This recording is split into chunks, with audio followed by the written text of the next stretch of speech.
세례 요한의 증언, 세례 요한의 증언 이런 제목으로 말씀을 증거하겠습니다.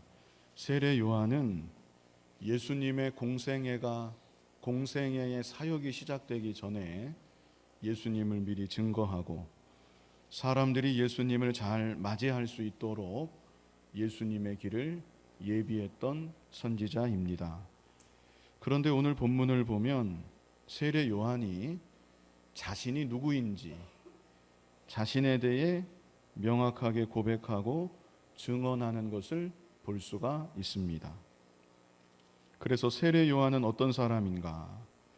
예수님을 증거하기 이전에 자신이 누구인지 자기에 대해서 알고 자기에 대해서 고백할 줄 아는 사람이었습니다.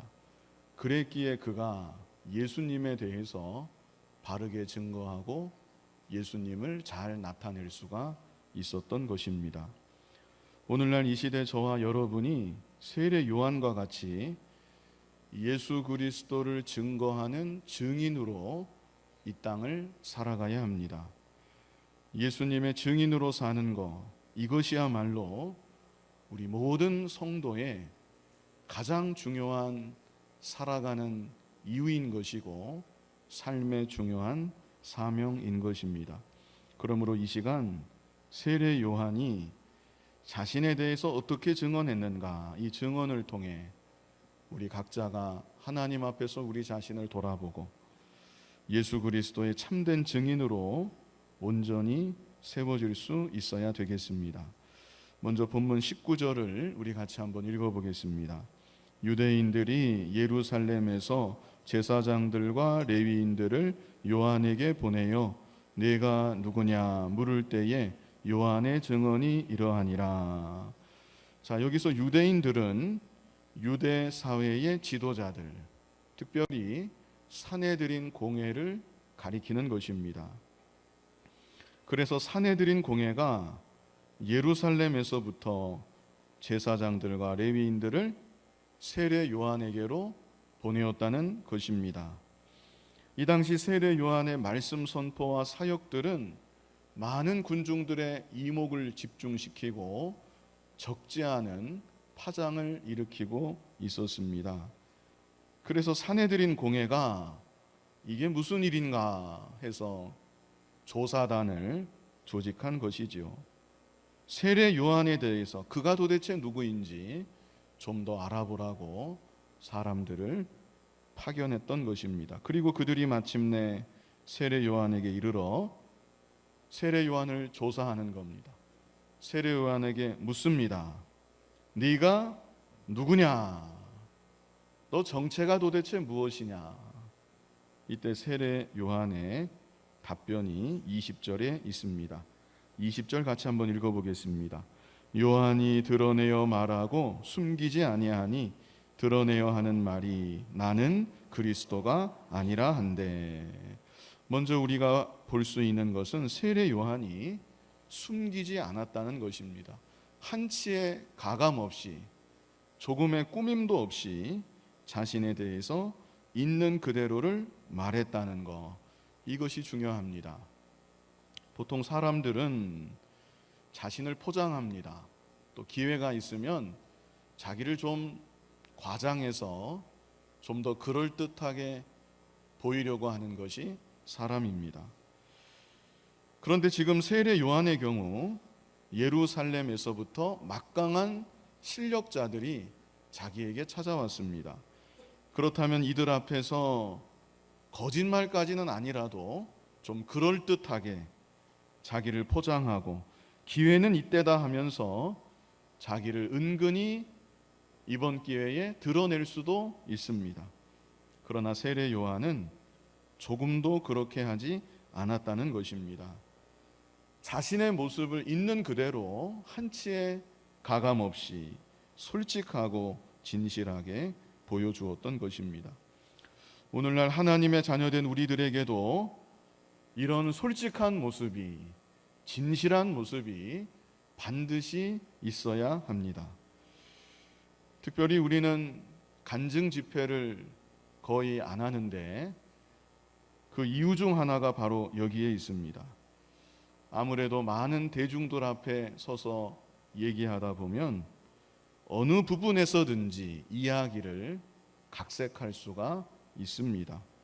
자신의 경험을 좀 더 극적이고 좀 더 감동적으로 전달하기 위해서 말하다 보면 뭐 그렇게 계획은 안 했다 하더라도 특별히 말 잘하는 사람, 말주변 좋은 사람이 말하다 보면 이 부분에서 좀 더하고 저 부분에서 좀 빼고 좀 포장하고 과장하는 일들이 얼마든지 일어나게 되는 것입니다.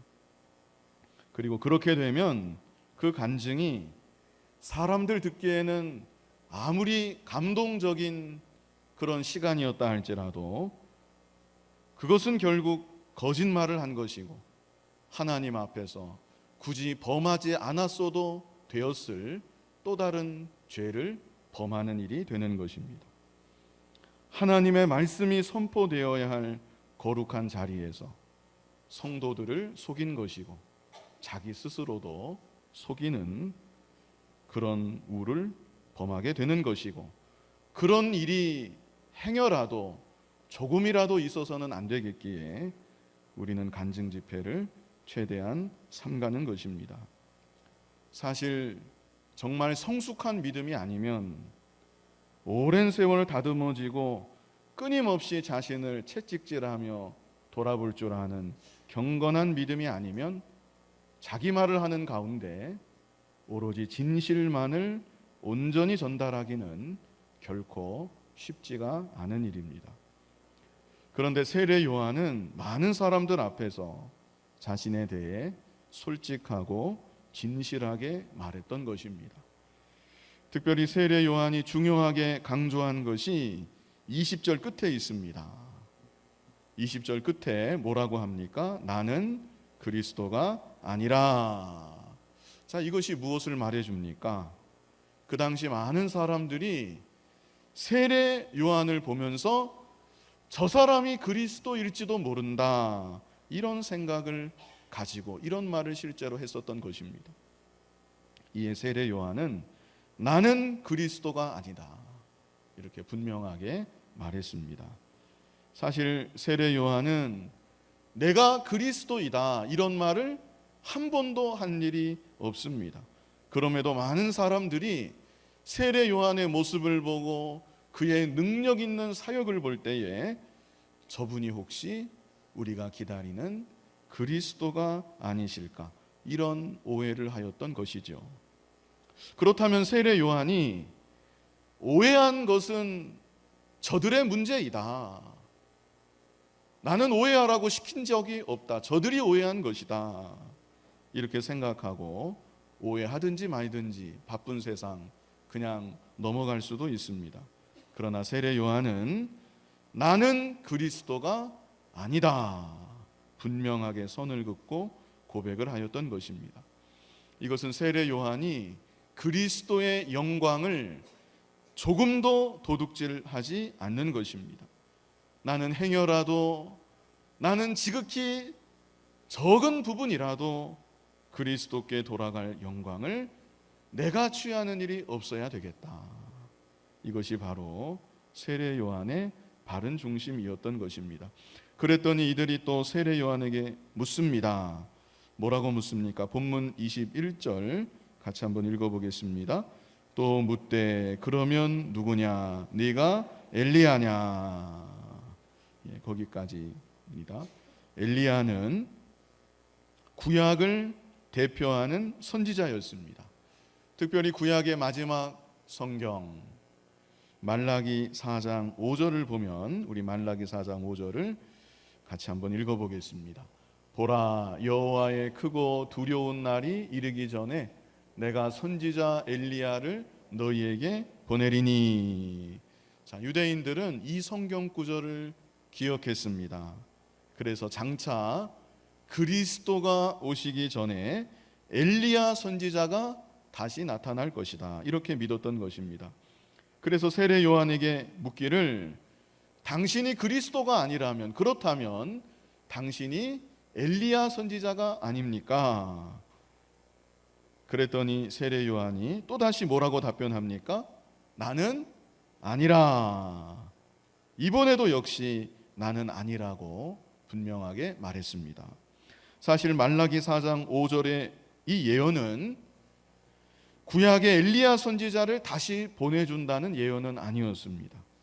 엘리야와 같은 불붙는 마음을 갖고 있는 사람, 엘리야와 같은 능력이 있는 사람, 그런 사람을 다시 보내주겠다, 이런 약속인 것입니다. 그런 의미에서 세례 요한이 바로 말라기 4장 5절에서 언급하는 엘리야라고 말할 수도 있습니다. 그러나 그 당시 유대인들은 실제 엘리야가 오는 줄로 생각했습니다. 구약의 그 엘리야, 죽지 않고 승천했던 그 엘리야가 다시 자기들 눈앞에 나타날 줄로 생각했던 것입니다. 그랬기에 세례 요한은 나는 당신들이 믿고 기다리던 구약의 그 엘리야 선지자가 아닙니다, 이렇게 답변을 했던 것입니다. 마지막 세 번째로 이들이 또 묻습니다. 계속 21절이죠. 또 묻되 네가 그 선지자냐.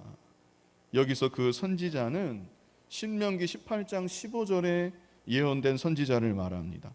신명기 18장 15절 같이 한번 읽어보겠습니다. 내 하나님 여호와께서 너희 가운데 내 형제 중에서 너를 위하여 나와 같은 선지자 하나를 일으키시리니 너희는 그의 말을 들을지니라. 자, 여기서 나와 같은 선지자, 사실은 장차 오실 예수 그리스도를 가리키는 것입니다. 그러나 이스라엘 백성들은 역시 이 구절을 기억하면서 앞으로 모세와 같은 위대한 선지자가 나타날 것이다, 이렇게 믿었던 것입니다. 그러다가 세례 요한을 볼 때 저 사람이 바로 신명기 18장 15절에서 예언했던 그 선지자가 아닐까, 이렇게 생각을 했던 것이죠. 그러나 세례 요한이 역시 답변하기를 아니라, 나는 그 선지자가 아니라고 세례 요한이 다시금 분명하게 답변했습니다. 자, 여기까지 세례 요한이 아니라고, 자신에 대해서 나는 그리스도가 아니라, 엘리야가 아니라, 나는 그 선지자도 아니라, 이렇게 세 번 연거푸 아니라고 단호하게 말하면서 자신에 대해 고백하고 증언한 내용을 보았습니다. 자, 세례 요한이 가만히 있었다면 그리스도가 받으실 영광을 자신이 받을 수 있었습니다. 거짓말하라는 것이 아니라 그저 아무 말 하지 말고 가만히만 있으면, 오해한 것은 그들 잘못이니까 그리스도가 받으실 큰 영광, 자기가 받아서 잠시나마 누릴 수가 있었던 것입니다. 그게 아니라면 엘리야 선지자가 받을 그 인기와 영광을 세례 요한이 받을 수가 있었습니다. 그것도 아니면 이스라엘이 믿고 기다리는 그 위대한 선지자가 받을 영광, 세례 요한이 받을 수 있었던 것입니다. 그러나 세례 요한은 잠시 받는 인기와 영광, 세상의 명예, 그런 것들의 유혹에 빠지지 않고 진실하게 그리고 분명하게 나는 아니라고 고백을 했던 것입니다. 오늘날 저와 여러분에게도 이와 같이 진실하고 그러면서도 단호한 자신에 대한 분명한 고백이 반드시 있어야 합니다. 어물쩍 넘어가지 말고 아닌 것은 아니다, 맞는 것은 맞다, 분명하게 말할 수 있어야 합니다. 어물쩍 넘어가는 것, 그것 자체가 진실하지 못한 것입니다. 특별히 남들이 나를 높이고 남들이 나를 칭찬하고 남들이 나에게 박수를 칠 때 그 모든 것을 다 받으면서 그것으로 만족하고 즐거워한다면 그것은 바른 믿음의 모습이 결코 아니라는 것입니다. 세례 요한과 같이 나는 아니라, 나는 이런 칭찬과 존경을 받을 그런 사람이 아니라, 먼저는 자기 내면에서부터 분명하게 선을 그어야 합니다. 그것이 자기를 지키는 것입니다. 그리고 다른 이들에게도 저는 그런 사람이 아닙니다. 저에게 이러시면 안 됩니다. 이렇게 분명하게 말할 수 있어야 합니다. 이제 22절을 보면 세례 요한이 3번이나 연거푸 나는 아니라고 말하니까 그러면 너는 도대체 뭐냐? 너는 도대체 누구란 말이냐? 제사장들과 레위인들이 세례 요한에게 다시 묻습니다. 우리 22절을 같이 한번 읽어보겠습니다. 또 말하되 누구냐? 우리를 보낸 이들에게 대답하게 하라. 너는 내게 대하여 무엇이라 하느냐? 자, 이제 세례 요한이 자신에 대해서 적극적으로 고백하고 증언합니다. 23절 같이 한번 읽어보겠습니다. 이르되 나는 선지자 이사야의 말과 같이 주의 길을 곧게 하라고 광야에서 외치는 자의 소리로라 하니라. 여기 유명한 말이 나오지요. 세례 요한이 자신에 대해서 적극적으로 증언한 첫 번째 증언입니다. 나는 광야에서 외치는 자의 소리로라. 자, 자세히 보시면 나는 광야에서 외치는 자입니다. 이게 아니죠. 나는 뭡니까? 광야에서 외치는 자의 소리입니다. 이게 세례 요한의 자기 고백입니다. 나는 소리에 불과하다는 것입니다. 소리는 메시지만 전달하고 자기 자신은 즉시 없어지는 것입니다. 산에서 소리치면 메아리라도 있겠지만 광야에서 외치면 허 벌판에서 내뱉어진 그 소리가 즉시로 흩어지고 소멸하고 마는 것입니다. 자신은 바로 그런 존재라는 것입니다. 오직 예수 그리스도만 증거하고 예수 그리스도만 사람들 마음에 남게 하고 자신은 곧 사라지는 존재, 그래야만 되는 존재, 그것이 바로 자기라고 고백하고 있는 것입니다. 저와 여러분도 이런 중심으로 우리에게 맡겨진 모든 일들을 감당해야 될 것입니다. 자꾸 자신을 나타내려고 하고 꼭 나타내지는 않아도 자기의 흔적을 좀 남기려고 하는 것이 바른 믿음의 모습이 아닙니다. 내가 사라져서 오직 예수 그리스도만을 나타내고 오직 예수 그리스도만을 남길 수 있는 우리들의 삶이 되어야 하는 것입니다. 사도행전 3장에 보면 베드로와 요한이 성전에 들어가다가 나면서부터 걷지 못하여 성전 미문에서 구걸하는 한 사람을 봅니다. 그때 베드로가 그 사람에게 뭐라고 말했습니까? 은과 금은 내게 없거니와 내게 있는 이것을 내게 주노니 곧 나사렛 예수 그리스도의 이름으로 일어나 걸으라. 베드로가 그 사람에게 이렇게 말하고 그 사람의 오른팔을 잡아서 일으키니까 어떤 일이 벌어졌습니까? 그 사람이 즉시로 일어나서 뛰기도 하고 걷기도 했다고 말씀했습니다. 얼마나 놀라운 일이 벌어진 것입니까?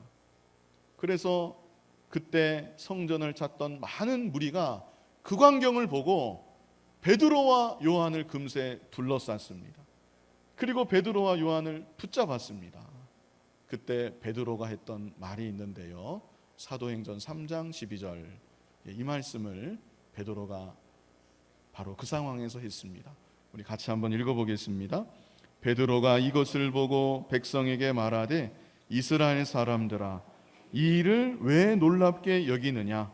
우리 개인의 권능과 경건으로 이 사람을 걷게 한 것처럼 왜 우리를 주목하느냐? 참 이 말이 정말 기가 막힌 말입니다. 우리 개인의 권능과 경건으로 이 사람을 걷게 한 것처럼 왜 우리를 주목하느냐? 나와 요한의 경건이 이 사람을 걷게 한 것이 아니라는 얘기죠. 베드로가 이렇게 말한 것입니다. 여러분, 제가 권능이 있어서 그리고 제가 기도를 이렇게 많이 하는 사람이기 때문에 하나님이 나를 통해 이 사람을 고쳐주신 것입니다. 이렇게 베드로는 말하지 않았다는 것입니다. 오늘날은 어떻습니까? 혹이라도 하나님이 누군가의 병을 고쳐주면 마치 자기가 기도해서 나은 것처럼 자기가 한 것인 양 나타내고 드러내려고 합니다. 그리고 아예 선전까지 하면서 사람들을 그참에 더 모으려고 하는 것입니다. 그러나 베드로는 전혀 그렇게 하지 않았습니다. 그리고 마지막에 하는 말이 뭐라고 했습니까? 왜 우리를 어떻게 하느냐? 주목하느냐. 자, 이 말은 여러분, 우리를 이렇게 주목하시면 안 됩니다. 이것보다 더 강력한 외침입니다. 왜 우리를 주목하느냐? 여러분이 이러시는 거 가당치도 않습니다. 여러분이 주목할 대상은 우리가 아니라 예수 그리스도이십니다. 베드로와 요한은 예수님만을 증거했던 것입니다. 그리고 자신들이 경건한 사람들로, 능력 있는 사람들로 기억되는 것이 아니라 자신들은 온전히 사라지고 오직 예수 그리스도만이 그 광경을 목격한 자들 마음 가운데 영원히 남게 되기를 간절히 소원했던 것입니다. 바로 여기에 진정한 능력이 있습니다. 자기를 나타내려고 하고 자기를 남기려고 하면 능력은 사라집니다. 거기에는 인본주의, 사업주의, 명예 영광주의, 온갖 더럽고 추악한 인간의 죄악의 본성이 남아있을 뿐입니다. 그러나 인간은 사라지고 예수님의 이름만이 남게 될 때 그 가운데 능력이 있고 그 가운데 생명의 역사가 있는 것입니다. 교회의 진정한 능력은 어디에서 나오는가? 오직 예수의 이름만을 높이는 것입니다. 예수의 이름만을 남기는 것입니다. 그럴 때 그 교회가 능력 있는 교회로 하나님의 구원 역사에 끝까지 쓰임받게 되는 것입니다. 개개인도 마찬가지입니다. 누가 진정 능력 있는 삶을 살아갈 수 있는가? 이 땅에서 무슨 일을 하든지 오직 나를 통해 예수님의 이름만을 드러내고 예수님의 이름만을 남기려는 자, 하나님께서 반드시 붙잡으시고 능력 있게 사용하여 주십니다. 예수님의 이름만을 나타내는 여러분이 되시고 또 우리 교회가 되기를 간절히 바랍니다. 본문 24절 같이 한번 읽어보겠습니다. 그들은 바리새인들이 보낸 자들이라, 보낸 자라. 자, 이들의 배후를 말하고 있습니다. 이들의 배후에는 바리새인들이 있었다. 바리새인들은 어떤 사람들입니까? 종교적인 권세를 중요하게 생각하고 자신들의 기득권을 중요하게 생각했던 자들이 바리새인입니다. 그래서 이들이 세례 요한에게 무엇을 또 묻는가? 25절 같이 읽어보겠습니다. 또 물어 이르되 내가 만일 그리스도도 아니요 엘리야도 아니요 그 선지자도 아닐진데 어찌하여 세례를 베푸느냐? 자, 세례 요한이 계속 아니라고 그러니까 네가 그렇게 아무것도 아니라면, 네 말처럼 단지 소리에 불과하다면 너는 도대체 무슨 권세로 이런 세례를 베푸는 것이냐? 이렇게 물은 것입니다. 실제 세례 요한은 많은 이들에게 세례를 베풀었습니다. 그러나 세례 요한이 베풀었던 세례는 오늘날 교회가 베푸는, 우리가 베푸는 세례와는 다른 것입니다. 세례 요한의 세례는 이런 것입니다. 너희들은 죄인이다. 죄를 깨끗이 씻어야 한다. 이것을 알게 할 목적으로 주는 세례, 그것이 세례 요한의 세례였습니다. 다시 말하면 세례를 줌으로 예수 그리스도를 고대하게 하고 예수 그리스도를 맞이할 준비를 시키는 세례, 그것이 바로 세례 요한의 세례였던 것입니다. 그래서 이어지는 26절로 27절에 세례 요한이 계속 말을 합니다. 같이 한번 읽어보겠습니다. 요한이 대답하되 나는 물로 세례를 베풀거니와 너희 가운데 너희가 알지 못하는 한 사람이 섰으니 곧 내 뒤에 오시는 그이라. 나는 그의 신발끈을 풀기도 감당하지 못하겠노라 하더라. 자, 세례 요한의 자신에 대한 두 번째 고백이자 증언입니다. 첫 번째는 무엇이었죠? 나는 광야에 외치는 자의 소리입니다. 참 좋은 고백입니다. 두 번째는 나는 예수님의 신발끈 풀기도 감당하지 못합니다. 신발끈 푸는 것은 천한 종이 하는 일이었습니다. 그래서 이 말은 저는 예수님의 낮고 천한 종이라고 불리울 자격도 없는 사람입니다.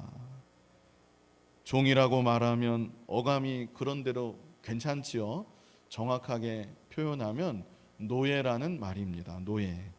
저는 예수님의 지극히 낮고 천한 노예라고도 말하기 어려운 사람입니다. 세례 요한이 자신에 대해 이렇게 고백한 것입니다. 자신은 이런 존재고, 그러므로 예수님은 어떤 분이십니까?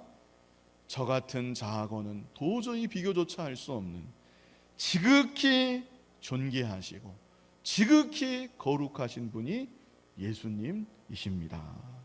세례 요한이 이렇게 예수님을 증거한 것입니다. 예수님께만 모든 존귀와 영광을 돌리며 나는 그저 낮고 천한 예수님의 노예라고 말하기도 어려운 그런 자입니다. 이런 세례 요한의 중심이 잘 나타난 또 다른 고백이, 유명한 고백이 요한복음 3장 30절에 있습니다. 같이 한번 읽어보겠습니다. 그는 흥하여야 하겠고 나는 쇠하여야 하리라 하니라. 그는 흥하여야 하겠고, 여기까지는 이해가 되고 누구든지 다 할 수 있는 말입니다. 그런데 그 다음 말이 무엇입니까? 나는 쇠하여야 하리라. 참 너무나 엄청난 고백이 아닐 수 없습니다. 그도 흥하고 그래서 나도 흥하고, 그게 아니라 그는 일단 흥하고, 그리고 내가 흥하든지 쇠하든지 그것은 하나님께 맡기고, 그것도 아니라 그는 반드시 흥하여야 되겠고 나는 반드시 쇠하여야 하리라. 이것이 세례 요한의 고백이고 세례 요한의 일생 좌우명이었던 것입니다. 내가 쇠해져야 예수님의 이름이 조금이라도 더 빛나겠기에, 예수님의 이름이 더 큰 영광을 받을 수 있기에 나는 반드시 쇠하여야 된다고 세례 요한이 고백했던 것입니다. 올해도 어김없이 성탄의 절기가 다가왔습니다. 예수님의 성육신과 우리를 위해서 베풀어 주신 십자가 대속의 은혜를 우리가 다시금 생각하며 그 은혜에 감사해야 합니다. 그뿐 아니라 예수님을 이 땅에 증거하며 살아가는 우리가 되어야 하겠는데, 그러기 위해서 이 시간 세례 요한의 증언을 함께 보았습니다. 세례 요한은 먼저 나는 아니라, 그리스도가 아니고 엘리야도 아니고 그 선지자도 아니라, 다른 이들이 자기를 높이고 과대평가할 때 나는 그런 사람이 아니라고, 나를 그렇게 바라보지 말라고 분명하게 말하면서 자신에게 칭찬과 영광과 존귀가 돌아오는 것을 극도로 거부하고 회피했습니다. 그리고 세례 요한은 나는 광야에 외치는 자의 소리입니다. 나는 예수님의 신발끈 풀기도 감당할 수 없는 사람입니다. 이렇게 자기 자신을 고백하고 그는 흥하여야 하겠고 나는 쇠하여야 하리라, 이런 좌우명을 가지고 일생 하나님께서 주신 사명을 충성되게 감당했던 것입니다. 이 시간 저와 여러분에게도 이와 같은 소원과 고백이 있기를, 그래서 일생 예수님만을 더욱 바르게 증거하고 예수님만을 더욱 나타내며 살아갈 수 있는 그런 우리 모두가 되기를 간절히 바랍니다. 예수님의 보혈로 우리를 구속해서 자녀 삼아 주시고 지극히 높으신 예수님을 증거하며 살아가는 큰 은혜와 복을 우리에게 주심에 감사합니다. 그는 흥하여야 하겠고 나는 쇠하여야 하리라. 이런 믿음의 고백으로 진정 살아갈 수 있는 우리들이 되게 하여 주시옵소서. 예수님 이름으로 기도하옵나이다. 아멘.